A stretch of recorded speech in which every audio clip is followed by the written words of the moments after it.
हाँ जी, कैसे हो सारे? तो फाइनली नारियल फोड़ने का वक्त आ चुका है। तो हाँ, स्टार्ट करते हैं आज से। वैसे मैंने कल भी पढ़ाई की थी, पर कल रैंडम की थी। बिल्कुल दिन वेस्ट हो रहा था, तो मैंने सोचा कुछ चैप्टर्स कर ही देते हैं।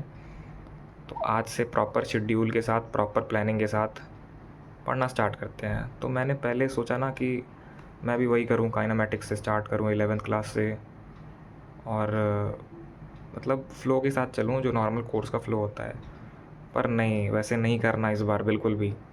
इस बार मैंने वेटेज उठाया है और बेसिक्स चैप्टर उठाए हैं जो बिल्कुल स्टार्टिंग के चैप्टर्स हैं, और किन्हीं का रिलेशन नहीं है किसी चैप्टर से आगे जाके। तो अभी मैं आपको दिखाता हूँ। ये है matrix and determinant, vector 3D, probab, conic section, और बाकी देख सकते हो फिज़िक्स में मॉडर्न से उठाना स्टार्ट किया है मैंने। रे ऑप्टिक्स, पता है सारे यही उठाते हैं पर लास्ट में उठाते हैं जब एकदम एग्ज़ाम पास आ रहा होता है। तो मैंने सोचा इस बार पहले से ही उठाते हैं इनको और ख़त्म करते हुए आगे चलेंगे। इस बार मैं कोई भी वो प्रॉपर कोचिंग वाला सीक्वेंस फॉलो नहीं करने वाला। पिछली बार की ना मेरी जो जेई की शिफ्ट थी, पिछली बार नहीं इसी बार वाली, उसमें मैं कुछ पढ़ाई वढ़ाई तो की नहीं मैंने। तो मैं यही एनालाइज़ कर रहा था 11th और 12th। सबसे ज़्यादा इम्पॉर्टेंट 12th क्लास है 11th के कंपैरिजन में, मुझे इसलिए लगता है क्योंकि मैं अपनी शिफ्ट का आपको एनालिसिस बताता हूँ। अपनी शिफ्ट का एनालिसिस मैं यहाँ लिख देता हूँ। जो मेरी 4 को थी, 4 अप्रैल को, तो उसका एनालिसिस यही है कि 12th क्लास के मैथ्स से, मैथ्स से 12 क्वेश्चंस आए थे। 12 क्वेश्चंस आए थे 12th की मैथ्स से, और 11th की मैथ्स से मुझे लगता है 5 और 6, इसमें से कि 6 क्वेश्चंस थे प्रॉपर 11th चैप्टर्स, और 5 क्वेश्चंस थे कोनिक सेक्शन से, यानी straight line, circle, ellipse, hyperbola और पैराबोला से। तो बहुत ऐसे रफ में कर रहा हूँ पर समझ लेना आप सब। तो ऐसे ही मैंने देखा कि 12th की मैथ से अकेले 12 क्वेश्चंस आए हुए थे। मैं मतलब पूरा कैलकुलस और वेक्टर और सब लेके बता रहा हूँ। पर ये देखो, अगर हम ध्यान दें तो 12th क्लास के अगर हम सारे 12 क्वेश्चंस तो नहीं कर पाते, और 11th के भी हम पूरे 11 क्वेश्चंस नहीं कर पाते, यानी 50-50 वेटेज था। पर ये जो सेक्शन था कोनिक वाला, ये अकेले 5 क्वेश्चंस का वेटेज लिया था। यानी 11th में अगर कुछ ना पढ़े बंदा, सीधे कोनिक कर ले, तो भी बहुत अच्छा खासा इम्प्रूवमेंट हो सकता है। तो इसीलिए मैंने कोनिक भी इंक्लूड किया हुआ है अपने फर्स्ट शिफ्ट वाले में। बाकी मैट्रिक्स, वेक्टर, प्रोबैब ये हाई स्कोरिंग है, सभी को पता है। बाकी मैं अपना केमिस्ट्री का एनालिसिस बताता हूँ। केमिस्ट्री में 50-50 था यार। 12 क्वेश्चंस थे क्लास 12th से, और अराउंड 13 क्वेश्चंस थे 11th से। ये ऊपर नीचे बिल्कुल हो सकता है, मेरे को क्लियर आइडिया नहीं है, तो कुछ गलती हो तो माफ़ कर देना। तो 12th और 11th यही वेटेज था पूरा अच्छी तरीके से।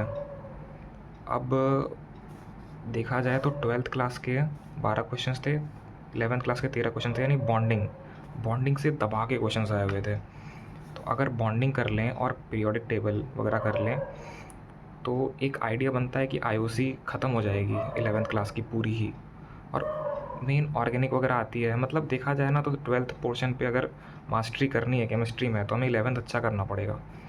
तो 11th के अच्छा कर, मतलब केमिस्ट्री में सिर्फ 11th अच्छी करनी पड़ेगी, क्योंकि बेसिक है। अगर हम जीओसी आईसो नहीं पढ़ेंगे तो आगे जाके मैकेनिज़्म पूरा ख़राब हो जाएगा, और मैकेनिज़्म सबसे अधिक वेटेज वाला टॉपिक है केमिस्ट्री में। फिज़िक्स में इसमें ऐसा था ना कि 14 क्वेश्चंस क्लास 12th से आए हुए थे, और बचते कितने, 11 क्वेश्चंस थे, ये 11th क्लास से थे। यानी यहाँ पे भी 12th का वेटेज अच्छा खासा है। यहाँ पे भी 12th का वेटेज अच्छा खासा है और यहाँ पे भी 12th का वेटेज अच्छा खासा है। तो एज अ ड्रॉपर मेरे हिसाब से यही होना चाहिए कि 12th को प्रेफरेंस देनी चाहिए 11th के कंपैरिजन में। पर 11th तो बेसिक्स है, अच्छे खासे चैप्टर 11th में आते हैं, तो हमें पहले बेसिक्स को बढ़िया करना पड़ेगा, जिसके लिए मैंने ये चैप्टर्स नोट कर दिए हैं। एटॉमिक और रेडॉक्स हो गया। रेडॉक्स आपका काम आएगा इसमें इक्विलिब्रियम में। तो केमिकल और आयनिक 2 चैप्टर्स ऐसे हो गए और एटॉमिक स्ट्रक्चर हो गया, यानी ऑलमोस्ट मोल कंसेप्ट कुछ हटा दें तो इम्पॉर्टेंट फिजिकल के तो चैप्टर्स ख़त्म ही हो जाएंगे अगर मैं इन दोनों को कर लूँ तो। वैसे इनऑर्गेनिक है और ऑर्गेनिक है। तो अभी तो मेरे एनालिसिस से यही लगता है मुझे कि पहले 12th पे फोकस करना चाहिए और ये चैप्टर्स पहले मुझे करने चाहिए। ये मेरा 1 महीने का टारगेट है और बिल्कुल साथ में लगेंगे तो हो ही जाएगा। तो आज की पढ़ाई पहले डिस्कस करते हैं। आज मैंने अभी ज़्यादा नहीं पढ़ा, तो मैंने जैसे बताया डिटर्मिनेंट से स्टार्ट किया मैंने भी आज। तो ये रहे मेरे नोट्स आज के।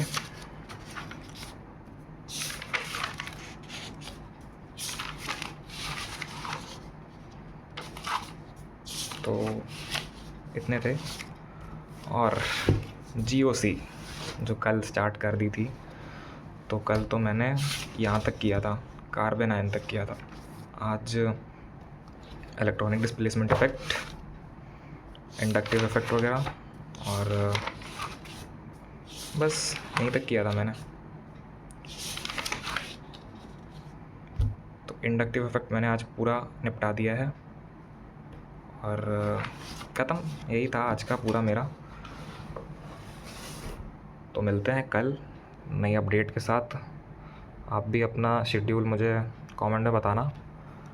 बाकी अगर थोड़ा बहुत अगर हम कर देना फिज़िक्स और केमिस्ट्री में, तो मैथ मुझे लगता है कि पढ़ने की ज़रूरत थोड़ी कम पड़ेगी, क्योंकि मैथ्स वीक है मेरा बहुत ज़्यादा, या शायद कभी पढ़ा ही नहीं तो मुझे आइडिया है नहीं। देखो वीक तो सभी कुछ है मेरा, फिज़िक्स भी मुझे बिल्कुल नहीं आती, पर हाँ क्लिक पहले करता है ना फिज़िक्स केमिस्ट्री, देखते ही समझ में आता है। मैथ्स में क्वेश्चन सॉल्विंग करनी पड़ती है और मैंने पूरे 3 साल में सच बता रहा हूँ एक PYQ नहीं किया होगा। एक PYQ भी गलती से, मतलब ऐसे हाथ से टिक भी नहीं किया होगा कि नहीं ये PYQ का आंसर ये होगा।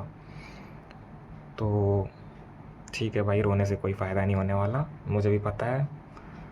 तो कल से स्टार्ट करते हैं, बढ़िया। मिलते हैं कल, बाय।